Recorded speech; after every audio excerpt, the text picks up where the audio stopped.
ముందుగా పోలీస్ అమరవీరులకి నివాళులర్పిస్తున్నాను. వారి ఆత్మకు శాంతి కలగాలని భగవంతుణ్ణి మనస్ఫూర్తిగా కోరుకుంటున్నాను. 1959 అక్టోబర్ 21న లడక్ దగ్గర మన సిఆర్పిఎఫ్ దళాలు చైనా సైనికులపై వీరోచితంగా పోరాడి 10 మంది అమరులయ్యారు.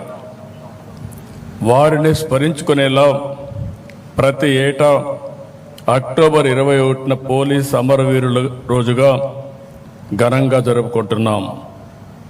వారి త్యాగాలను, బలిదానాలను గుర్తు చేసుకుంటూ మనం అందరం కూడా స్ఫూర్తిని పొందుతున్నాం. ఈ సంవత్సరం దేశవ్యాప్తంగా విధి నిర్వహణలో 192 మంది పోలీసులు అమరులయ్యారు. వీరికి నివాళులర్పిస్తున్నాను.